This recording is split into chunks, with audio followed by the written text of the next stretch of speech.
Joining me now to talk about it, Republican Senator Ted Cruz, who sits on the Judiciary Committee. The court is the subject of his new book, One Vote Away, How a Single Supreme Court Seat Can Change History.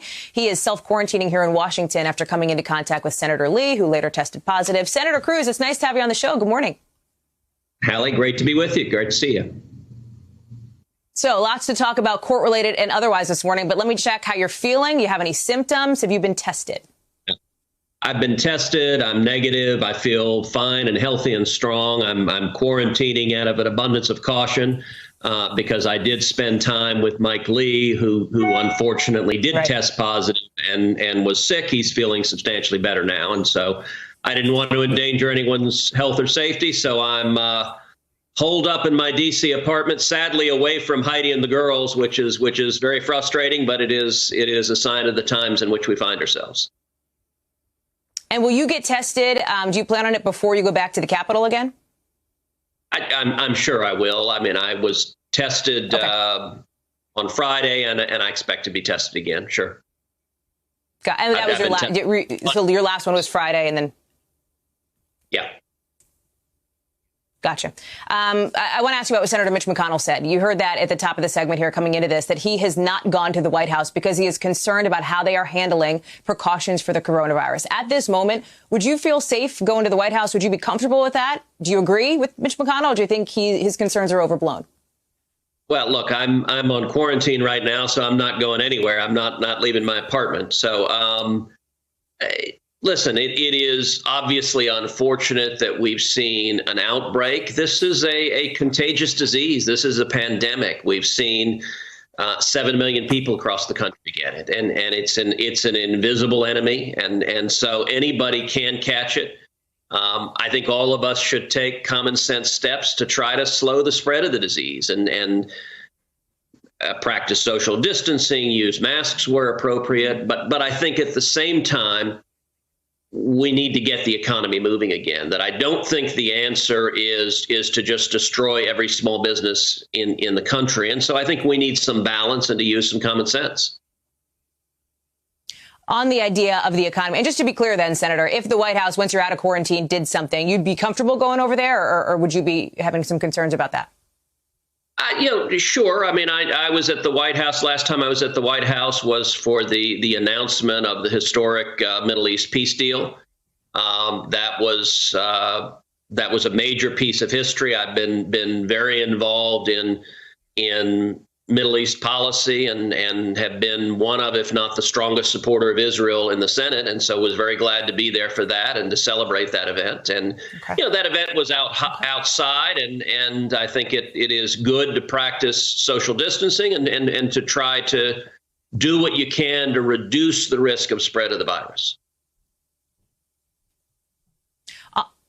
On the economy, Senator, and forgive me, there's a bit of a delay on your Skype connection and our studio connection here. But on the economy, there's a lot of discussion now about the stimulus. You know, from my day job for NBC News, I cover the White House. I talked to a senior administration official who said the door is now back open to a bigger bill, something that the president ruled out Tuesday. You now have Senator McConnell saying it is unlikely that there will be any kind of stimulus before election day, basically, before the next month. Have you talked to the president about a stimulus? Where is he on this? And what's going to happen to try to get some help to Americans? So I have talked to the president. I talked to him yesterday about it. I think the president is eager to cut a deal for a relief package.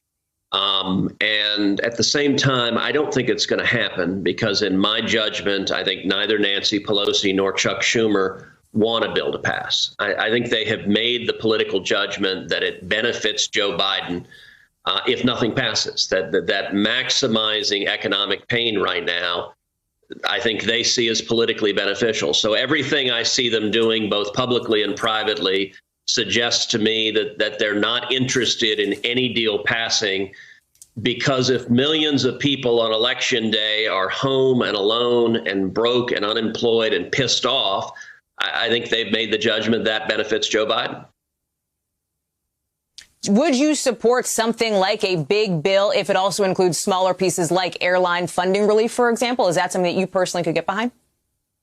Look, it would depend what was in it. I would not support just a multi-trillion-dollar spending bill that doesn't actually solve the underlying problem. I think Economically, our objective should be restarting the economy. I introduced legislation called the Recovery Act that is focused on helping the millions of small businesses that are just now struggling to open their doors, helping them survive and be able to hire their employees back and get moving again. And I think that makes a lot of sense.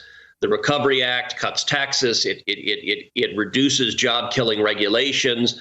It insulates small businesses and schools and churches from crushing liability. It also addresses kids. You know, there are millions of kids right now who are not able to go to school. Right. The Recovery Act creates $5 billion a year in federal tax credits. And that's a huge concern for I'm sorry, Senator, that's a huge concern for so many parents, the issue of kids not getting back in school. But let me ask you from a political perspective here. The president just this week called off negotiations on such a deal to try to get some relief. You want relief. Democrats want relief. Republicans want relief. It seems like everybody wants to do something here. The president shut that switch off Tuesday, open it back up now today. Is that not whiplash? And how does that not make a deal harder? So, look, I think when he made that announcement, he was reflecting the reality that Pelosi and Schumer don't want to negotiate and don't want to deal. It probably could have been. Well, they would say the same thing about Republicans, no? No. And in fact, twice we've put relief bills on the Senate floor.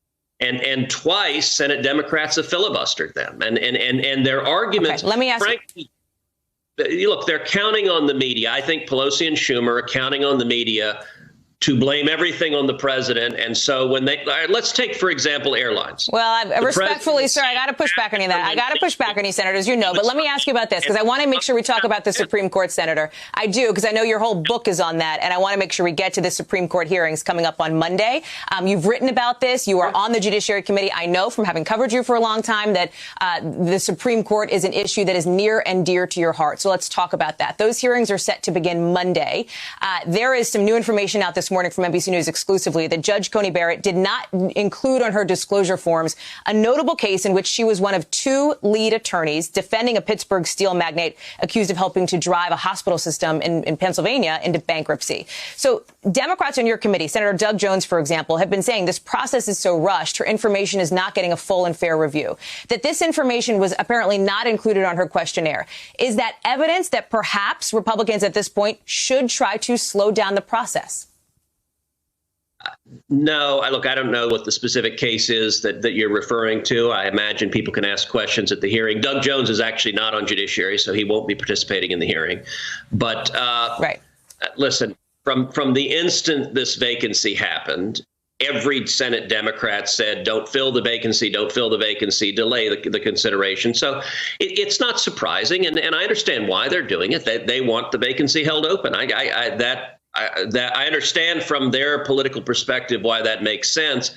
But each individual argument for why they want to delay, look, they're going to oppose this nomination. No matter what, they opposed the nomination before Judge Barrett was put forward. I just hope next week when we have the hearings that we don't see a political circus, that they don't engage in personal smears and slanders attacking Judge Barrett and her family. If they want to address her credentials, a case she's handled, I think that's perfectly fair game to address and examine that. I expect the Judiciary Committee will do that, but it's not going to matter. I mean, she could be descended from Mount Sinai and carried by winged horses, and every Senate Democrat would vote no. And so that's just the reality of where politics is right now. You were out on our sister network, CNBC, this morning, I think, just to put on your political sort of politics hat this morning, Senator. And you said, I think, that it was ridiculous, right, that President Trump would debate Joe Biden virtually. Why would that kind of debate be ridiculous, but it's not ridiculous for, as the Senate Judiciary Committee is doing, to hold their committee hearings virtually? Well, because they're doing different tasks. A hearing is actually talking to a witness, asking questions, developing the record. We've done, I think it's now over 125 either virtual or hybrid hearings. We've been doing those routinely in the Senate, and then the Senate operates quite effectively. A debate is a very different dynamic. And in this particular instance, there are significant questions that have been raised about Joe Biden's potential mental decline, his acuity, essentially how up is he for the task of being president. A debate's a challenging dynamic. Do you think those questions have not been raised also about President Trump? With Speaker Pelosi, for example, today introducing what we just talked about in the show on this 25th Amendment issue, she's questioned the mental state of the president given the drugs he's on for his coronavirus treatment. Listen, I think Speaker Pelosi opposes the president, has been trying to get him out of office from the beginning. She started impeachment virtually the instant she got the gavel. I think today was a political stunt. I get that congressional Democrats don't like the president, and he says things they don't like. He says some things I don't like, too. It's not, I don't think, the same sort of question in terms of potential mental decline. And look, the whole point, I've stood on a debate stage many times with Donald Trump. Debate is quite different, where you have two people going head to head. And I think I think the American people deserve to see. I thought the first debate was a mess, where both of them were attacking and interrupting too much. I'd like to see more of a sensible conversation. But I think virtual ends up just protecting Biden by allowing him essentially to hide in his basement. And I don't think that serves the voters well. Thank you for checking out our YouTube channel. Why don't you subscribe? It's really easy. Just click on that button down there. And for more news from MSNBC, click on any of these videos here for the latest interviews and highlights. You can get more videos from MSNBC with our newsletters. Head over to msnbc.com/newsletters to sign up.